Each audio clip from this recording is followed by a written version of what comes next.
Hey, I'm Jay Gregg, and on today's show, we're in the low country. We're in Beaufort, South Carolina, and my buddy Al Duncan has set us up on a shrimp boat. Stay tuned, we're going shrimping.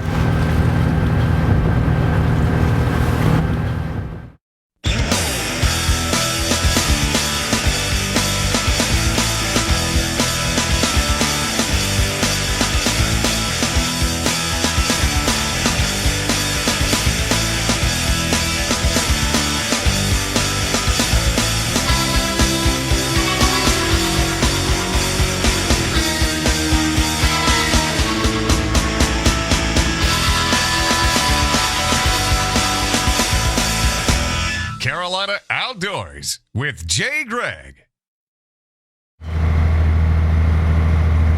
Joining now is Captain Bobby Graves. Captain, thank you so much for letting us come out, man. My pleasure. I've been looking forward to this. I've never been on a shrimp boat. I've always been out fishing by them and seeing them and all, but this is an experience for me. I guarantee you, this is a different way of life. Now, you grew up right here in Beaufort? I'm born and bred right in Beaufort. I've been shrimping for about 45 years. Been coming out here in this same neck of the woods for going on 45 years. You've seen a little bit of everything, haven't you? Yeah, I ain't never worked for another man. Really? Yeah. This has been your livelihood? This is it. Sometimes good, sometimes it's bad. It's not real good right now. The shrimp's not doing like they normally do in September. I don't know why. Maybe when the roe shrimp laid the eggs went somewhere else or whatever, but it's not really good. September and October is usually really good. I was looking at some of your pictures on Facebook. Man, that's a bunch of shrimp. How many pounds was some of those pictures? We've had some big drags throughout the years. I think the most we've ever caught in one drag, we had like 156 baskets on one drag, which is about 10,000 pounds of shrimp. Good. But we've also made drags where we didn't catch a shrimp, so it all ain't glory, it all ain't gravy. It can go both ways. Both ways. So what's the plan for today, y'all? I know we're getting ready to eat us a big breakfast down there. Yeah. Bernie's cooking us up a heck of a meal, y'all. Well, last night we came and rode out to the boat and got on the boat. Of course, y'all spend the night on it, right? Oh yeah, we come out and stay 4, 5, 6 days at a time. We had ribs and mashed potatoes last night. Man, it was good. One thing about it, y'all do cook. Oh yeah, we eat good. Every time we come, we go and buy $400 or $500 worth of groceries. But the plan for today is that we're going to get down here where these other guys are dragging, and we're going to slow down and untag the nets and trail them out and just set the nets out on the bottom and go to trawling. We got a little small net back there. It's a tri-net, what we call it. We'll make periodically, about every 20 minutes, we'll pull it to see if there's any shrimp in that area. But I don't think we need to expect no large, tremendous catch today from what I've been hearing. But you'll see how the shrimp boat works. Well, that's what I'm here for. How many men do you need? You could do it with me and one other, but I like to have me and at least 2 crew on the back. And then you got your son, Bernie? Yeah, I got Bernie Graves, and this gentleman out here is Benjamin Days. They both seasoned fishermen. They both worked with me off and on for years. Bernie's been with me since he was a kid. Right. I got some pictures of Bernie back there when he was, I guess he might have been 3 foot tall back there working the rope on cat end. Let's go get some shrimp.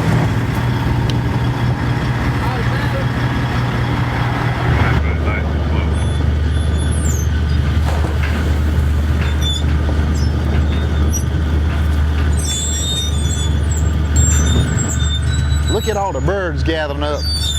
They think it's a buffet. Yeah, they looking for something to eat too, all them birds.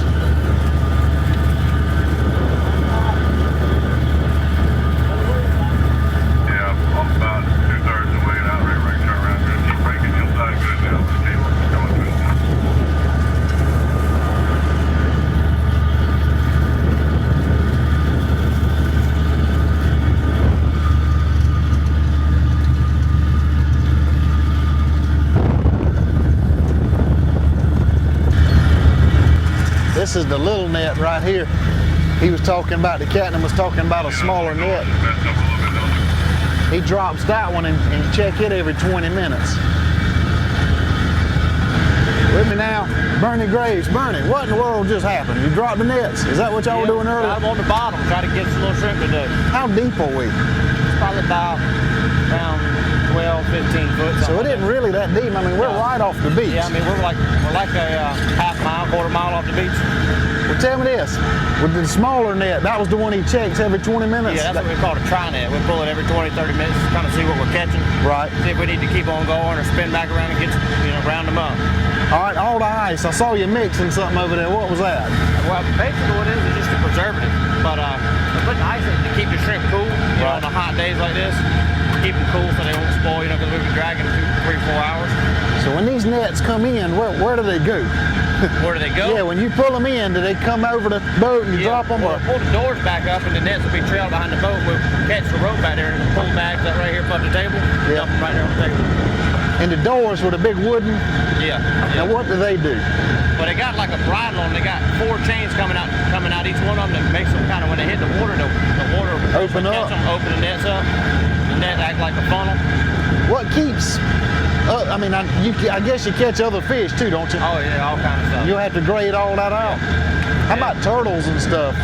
Well, the net's on, if you notice on the net, it's got the big aluminum grate in it. It's called a TED, a turtle excluder device. And any turtle or any big object that goes in the net, if it's not too big, will shoot right out and flap at the bottom. Okay, so it diverts them. Yeah. In other words. All the shrimp and fish, and anything small. Well, the bars are probably like that wide between each bar. Great. Right. Anything smaller than that will go right on through. But the turtle shoot right out. Occasionally we'll catch one in the tri-net, but I mean the tri-net's not down long enough. You check it over so often. Yeah. Okay. But I mean they come up unharmed. So. Well, that's a good thing. Yeah, definitely.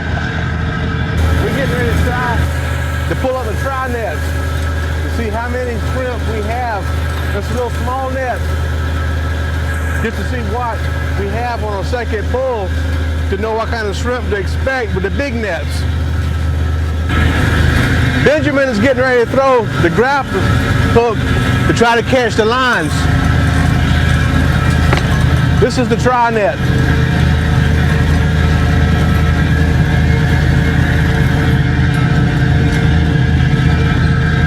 We have our own deadliest catch here.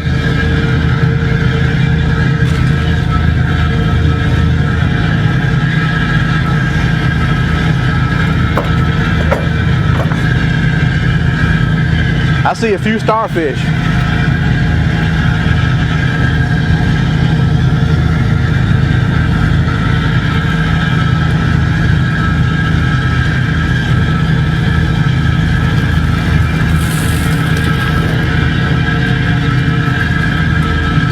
Stingray? That one don't have a stinger on it. I think they call them an angel ray.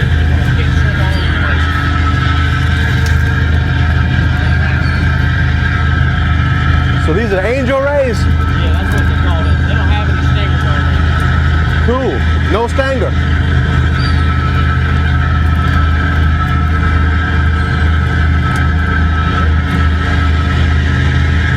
Check that out. This is Benjamin. He's helping us sort out the shrimp to tell us what we got going on.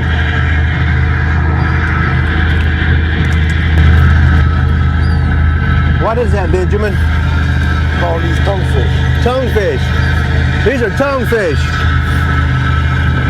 I would. Hog chokers. Oh yeah? That's what they call them, hog chokers. Hog chokers. I imagine they're in the flounder family of some part. Wow. These are some of the shrimp we're trying to get in the big net. Stay tuned for more Carolina Outdoors.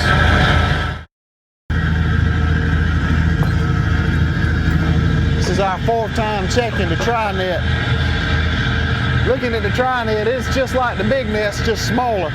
Those wooden doors, when it hits the water, spreads out and opens the net, and then when you pull it in, they close shut.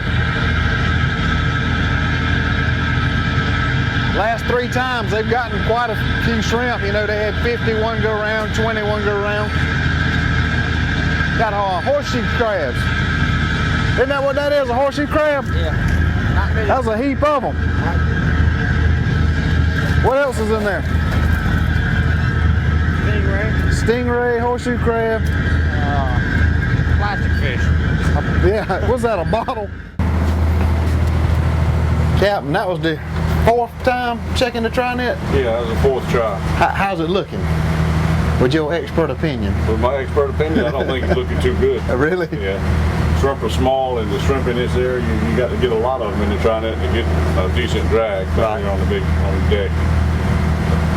All I can say is there's more than we brought with us. That's exactly right. Yeah. Now, how much longer do you pull the big nets? We're going to pull them about another hour. So we've been pulling about what, 2-3 hours? No, we've been pulling them about an hour Okay. so far. All right. We'll pull about another hour, then we'll pick them up. And see what we got. Yeah. If you drag them too long, they get kind of squished up in the net, in the bags. Right. Bring to the dock a good product, you don't make too long a drag. They'll stay fresher looking longer. And then, so we'll leave here. Will you drop again and then go to the deck, docks, or how's that work? Well, I don't know, we might make another drag, or we might take y'all up in there and let y'all get... And see how it goes. Yeah, just spend on what we catch. We ain't catching too much. We ain't doing real good. But ain't nothing broke. Yeah, hey, that's a We're plus. still digging. It's a pretty day. Generally, people pick on me when the camera comes. We don't catch nothing anyway. So you throw that camera in the truck at the hill, we'll catch all kinds of shrimp. I hear you. I don't think that's got nothing to do with it. It's just a foul time right now. It's just not really, shrimp not doing right. Like I said earlier, I don't know if it's just because there's not a lot of shrimp around, or maybe they're way back up the river.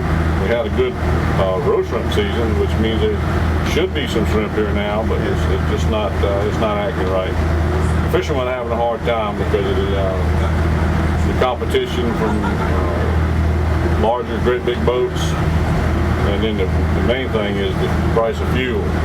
Yeah. The price of fuel a couple times already been up around $4. That's tough. Oh yeah, a boat like this that burn 1,000 gallons of fuel in a week, that's $4,000. You got to catch a lot of shrimp. Yeah. Maybe it'll come down. We're pulling the tri net in for the last time, and then we're gonna pull the big nets in. He's been averaging around 20 to 50 each time he's pulled it in. I love just seeing what's in there. See the ribbon fish up at the top? Ribbon fish and crabs and starfish. Horseshoe crabs, jellies. And I'm real excited to see what's in that big net. Say it's been a slow September, October so far.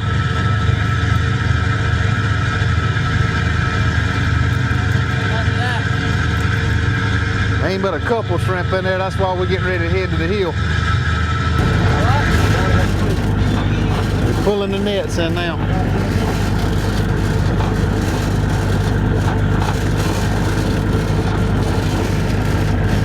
Here they come, let's see what we got. You know, I've always wondered how these boats work. I've always seen them doing offshore fishing, inshore fishing, just watching them come in and out. I want to thank Al Duncan, Cat Daddy Guide Service, for bringing us out here. I met Al a while back and we did a show catfishing. And Al said, I got some family down in Beaufort y'all need to go meet and we'll do a show on a shrimp boat. And Al's also running the camera for me. If y'all want a good catfishing trip down at Santee, you got to give Al a call. It's catdaddyguideservice.com on the internet.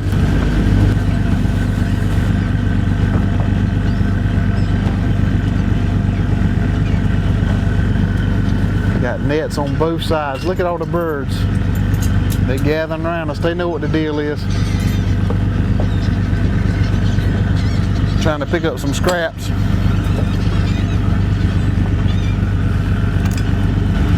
Pulling them in. That is a big net. It didn't look that big this morning when we pulled up to the boat.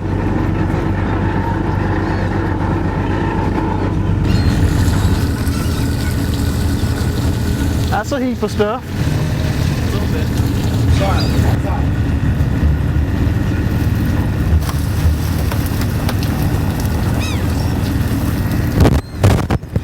little bit. There's a pretty big shrimp. I noticed it's getting running cool. I hope that don't mean it's running hot.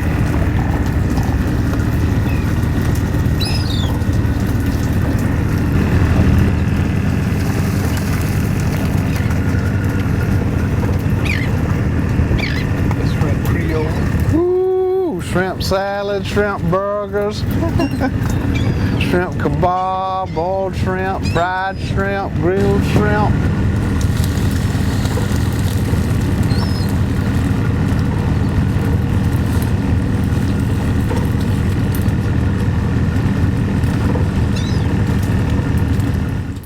A little bit about what we've got.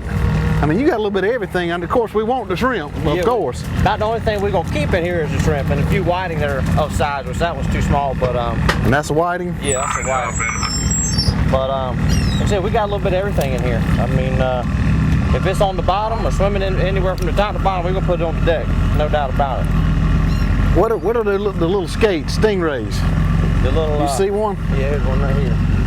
Yeah, we caught it. You got a bunch of those. Now that one there'll stick you. Yeah, it's got a little point on it right here on the tail. Sharp as a needle. Yes, it See is. the barbs up on the top of it? Yeah. Got little bars. When they stick in you, they're not easy to get out. But I got stuck. One I got stuck with was about that same size. And One hit you? One hit me. I've only been stuck by one of them. And I always heard that they were poisonous and mess you up. It stuck me. It didn't hurt that bad. It bled a little bit, and I squeezed my finger out. And about 5 minutes after it got me, boy, I tell you what, it was Bad. It was devastating. I mean, I could feel it going up my arm. It went right to my chest. And about the same time I was feeling that, the old captain was talking down on the radio and said that keep an eye on it, Bernie. Bobby, if his chest starts hurting, you need to get him to the hill. And about that time is when I started feeling it in my chest. And Dad called the Coast Guard, and they was on the way out. Anyway, I got my bunk. It was an hour and 45 minutes before it finally left me. What ended up drawing it out of me was I stuck my hand in a pot of almost boiling salt water, really salty. As soon as my hand hit it, was like instant relief. It drew it out. Immediately. It was amazing. Tell us what it is. I thought they were a little flounder. That's what I used to think they were when I was little. But it's called a fluke. They'll stay alive forever. Something about the bottom of them. You can feel how rough that is? Yeah. When they get on the deck, they're hard to get off. You can't even spray them off with that big old deck hose. But they got a alias name known as the hog choker. Back a long time ago, people used to feed all their bycatch and stuff to their hogs. Yeah.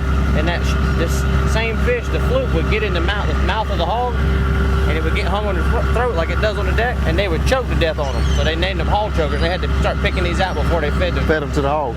So now what we do with the shrimp, I see Benjamin over there is going in and sorting them out. Where do you go from here? He didn't say. We'll just go through and pick all the shrimp out, the fish and all, sort them out and put them in the baskets, and then we'll wash them up, clean them up, and ice them, and keep them in the whole ice down for a few days until we get to the dock. And we'll get to the dock, and where we tie up at is where we sell our shrimp. Okay. And they buy them, and they got a market, a retail shop, and they also sell them wholesale out to big, other seafood industry. All over the world, I bet. Yeah, they ship them and everything.